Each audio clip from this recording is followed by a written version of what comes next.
Manila. So today we are going to be exploring the Intramuros area of the city.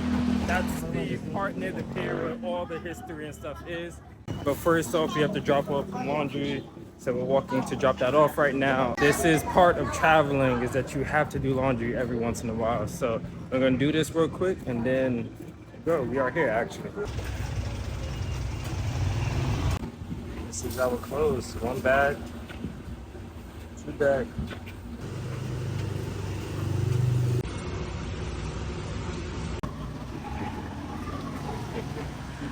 There you go.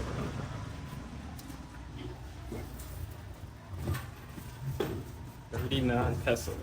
It's like 80 cents. He's getting changed right now. So we tried to get the laundry service delivered back to our hotel, but I think they changed that and don't offer delivery or pickup anymore. So we just did drop-off service, which is actually pretty affordable. It's $145 for a drop-off service, which is less than $3. It's basically what we paid when we did laundry in Cebu as well. And then if you wanted extra spins and more stuff, they charge for that as well. But just got myself a lemon Yakult with kiwi. Let me taste it to see how it is. It's interesting. It's really good though. It's like a yogurty flavor because of Yakult. But the lemon and the kiwi are both strong. It's like kiwi puree, and the lemon is like just lemonade. This is the first time I've ever had Yakult and lemonade together. They sell this a lot in all across Southeast Asia, but pretty good. There's actually not that much kiwi in this. There's like maybe less than a spoonful, but it makes sense when the fruit part was only an extra 4 pesos, so they're not gonna like dump a bunch of fruit in it. Like financially, that doesn't make sense. So 39 with the fruit, 34 without the fruit, and then without the Yakult, it was 29. So cheap. Like that ranges from like what 45 cent all the way to like 75 cent. So cheap. So the one thing I'm noticing about Manila is that it's hard for us vloggers because you have to watch every single step you take here in this city, just even in this country. Like 80% of the places that we've been to, there's maybe been one city or one island that you didn't have to, but majority of it has so much dog and cat poop everywhere that like you have to watch your step. So me like having to pay attention to this camera, it's like so hard because like there might be poop right there, like it's a lot. So I have to like, if you didn't notice, I'm like looking at the camera, then I'll look away, then I'll look and I'll look away because I'm looking at the floor, seeing where I'm stepping. But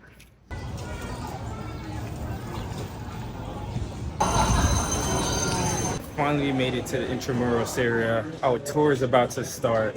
Unfortunately, we couldn't get here early enough where we can go to Fort Santiago first and then make our way here because traffic was pretty bad. So we're gonna start the tour and then maybe afterwards we'll go to Fort Santiago, and then there's another church that's not included. But right now we're just waiting for 3 p.m. to start our bamboo bike tour, and I believe this is the first stop. I actually learned a lot just now, and what he was telling, this is Castle, Manila Castle. What he was telling us right now is that the Spaniards built this city. They kicked out the natives in 1571, and then now here we are riding a ecobike through the city. Let's go biking.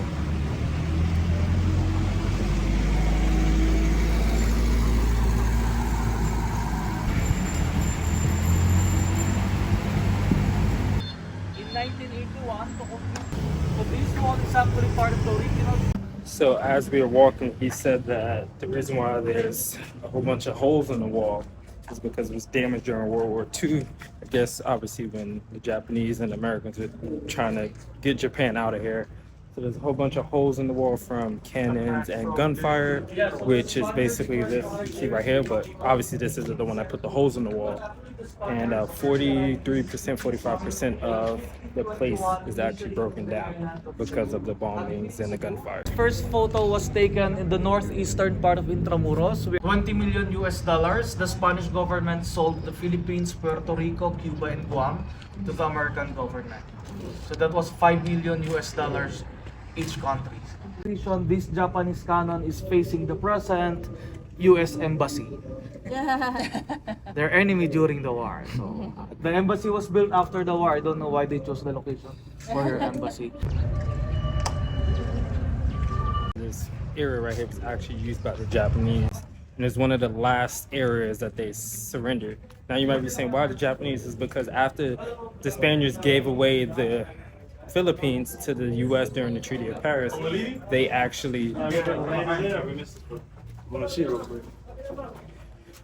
actually sold this part of Cuba and Puerto Rico and Guam to the Philippines. What ended up happening was right at the start of World War, when Pearl Harbor happened, the U.S. actually got out of the Philippines under General MacArthur, I believe, because the Japanese was taking hold of it and they didn't want to deal with it. But then they returned 3 years later to liberate the Philippines from the Japanese. But during that time, this is the last part that the Japanese let go, because they don't want to get rid of anything. They want to fight to the end.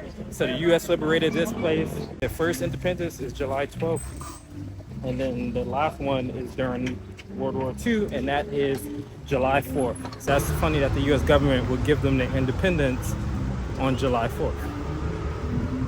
The eco tour guy was saying that. I was like, oh, which country did you like the most that colonized you? Japan, Spain, or U.S.? Even though he said he would consider the U.S. independence the real independence, he said the Spaniards he liked the best, which is surprising to me, because the Spaniards are the ones that got rid of the indigenous people and colonized, but they are the ones that made the Philippines an actual country, because it wasn't a country, it was just a series of islands before that. But the U.S. is the ones that actually saved the Philippines from the Japanese and the destruction that they had there, and then gave them their independence. So I'm unsure. Off to the next spot. Off to the next location. Welcome to my vlog. Hey.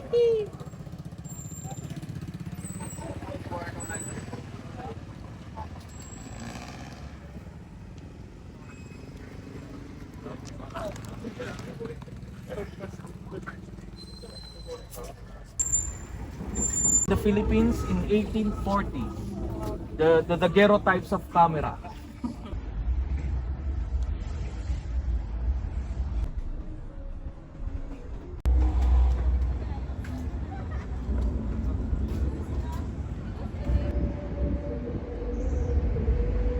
So as we're on this tour, I'm actually learning a lot, and I'm just like, I have so many questions that I want to ask. I ask a few of them, but not all of them. But I'm like, man, the Philippines have been through it. I didn't even know that the Spanish, the Spanish colonized them for 333 years. McKinney might have already said that, but just like 333 years. That's a long time. And the Japanese for 3 years, and then the Americans on and off. I'm like, they've been through it. But I think just being here and learning this, it also helps me see the influence in like today's modern day here in Manila. But yeah, it's cool to see how things like unfold when it comes to history and how it affects modern day. The food, the people, the language, it's all coming together for me. If you made it this far, why don't you give us a like and subscribe? We appreciate every single one of you. It's so bouncy. So the cool thing about this part of the tour is that we're actually riding in the bike lane, and they're starting now to build bike lanes around the city, but it's incomplete. So you have a small stretch of bike lanes around here, but there's also tuk-tuks in here, which they're not bikes, I'm not sure. They're not even the bike tricycles. So I don't know. These brakes are like powerful. Anytime I press it and I'm like not mindful of it, I like almost fall. But the cool thing about this bambike tours is that the owner is actually Filipino American and decided to give some indigenous people a living, a wage to earn money to get food and stuff. So basically he taught them how to make the bikes from bamboo. So I believe they said these bikes are like 70-80% bamboo. Taught them how to make the bamboo bikes so that he can buy from them, but then also he gives them scholarships and stuff from the proceeds of selling the bikes, and they do ship internationally, so hit them up if you want a bike, and also from the tours and stuff like that. So it's a pretty cool concept. It's about like saving the environment, but also helping indigenous people of the land that they're trying to save as well. So I believe if you want to just rent the bike, it's 100 pesos per hour, so a little bit under $2 per hour, or you can do a tour like we're doing, and the tour is $19 for an hour and a half, and I think if you want 2.5 hours, it is $37.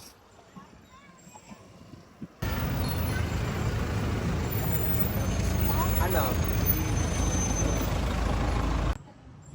That was that Manila traffic he was talking about it. What up? But yeah, right now we're just cruising along the edge of the city until we get to the next stop, which I have no clue what it is. See, there's motorcycles in here, tuk-tuks, people walking. This ain't a bike lane, this is a convenience lane.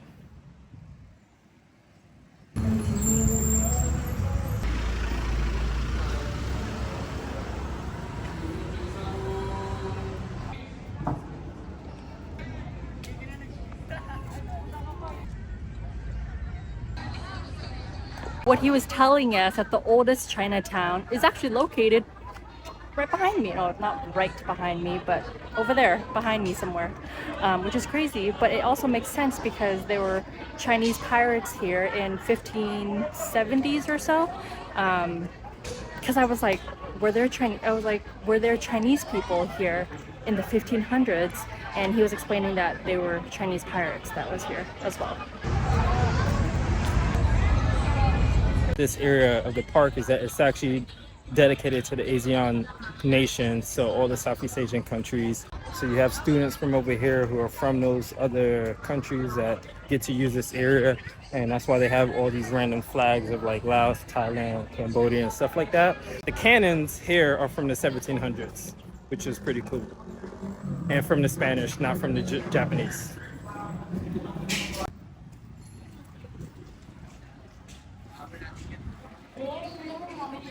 I know. Hello. Hey. We are big. Hey.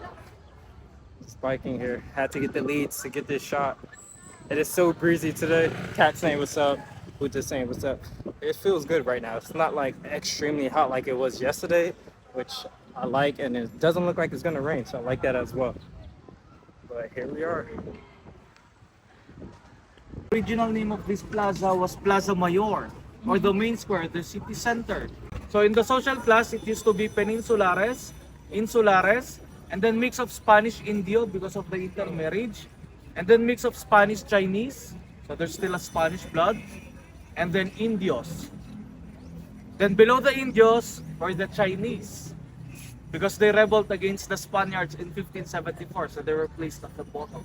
So it was during the American period when the Americans arrived here in the Philippines. That was the time when they call all of the people of the Philippines, regardless of the root, peninsulares, insulares, mixed or pure Indio, we became all Filipinos.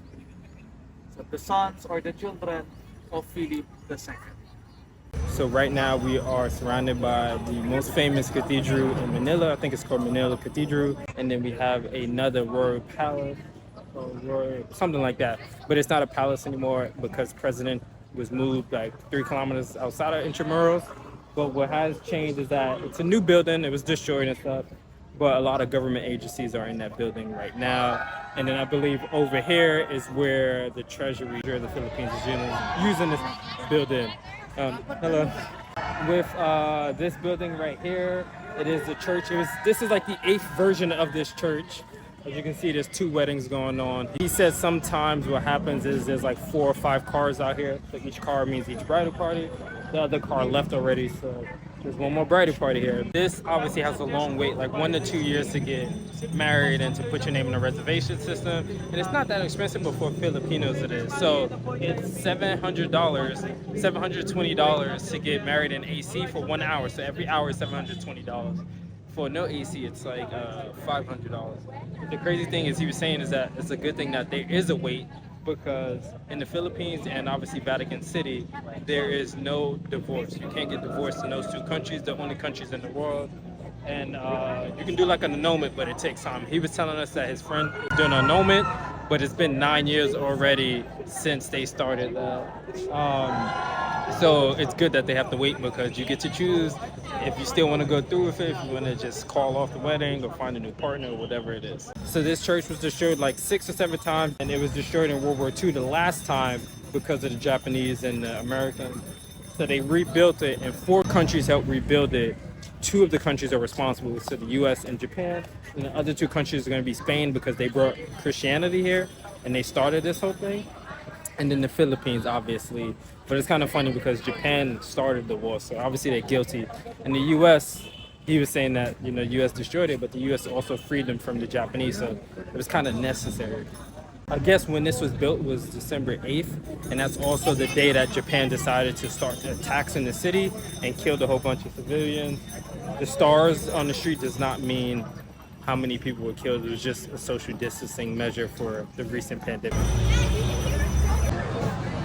So I didn't expect this to be the funniest part of the tour, but what he was basically saying is that that statue there right behind me is of King Philip, and that's the guy that, I don't know which Philip it is, but that's the guy that actually colonized the Philippines and sent Magellan and everybody over here. But what he was saying is that that's the reason why people call Filipino, and he doesn't, most Filipinos don't actually know that. And so what ended up happening is when he went to Spain, he learned that.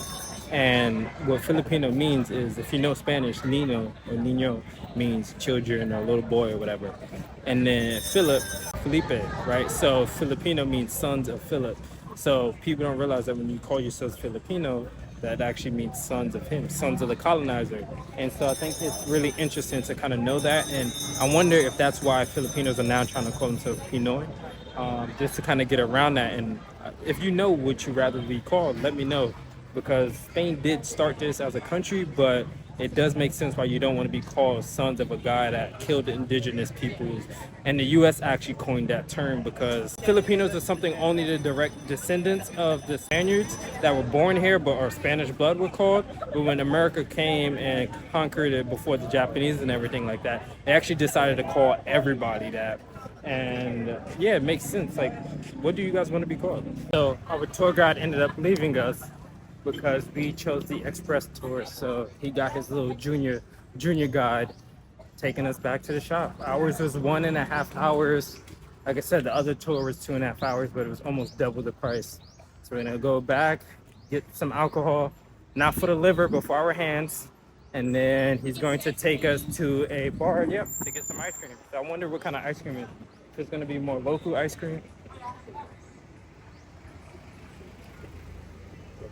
or if it's going to be some like store-bought generic ice cream.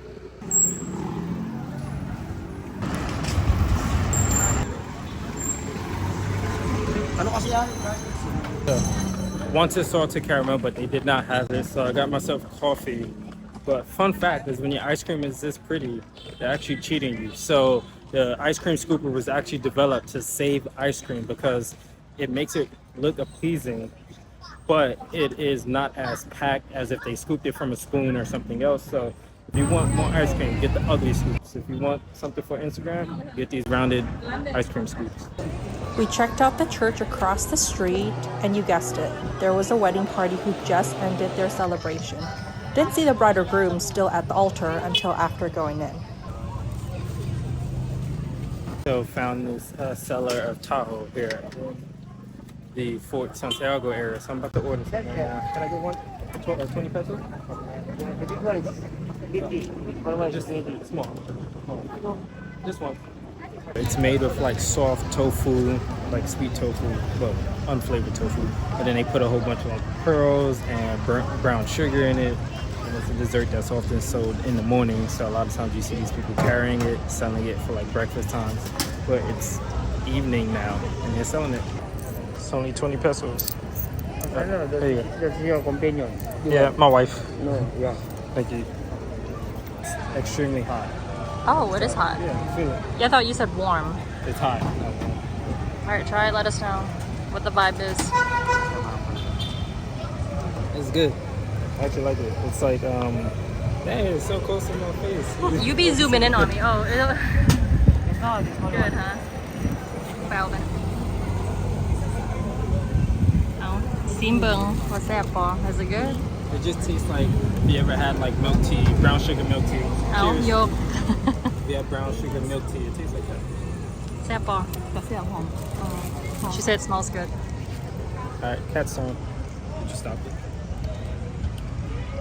Let's see what she thinks.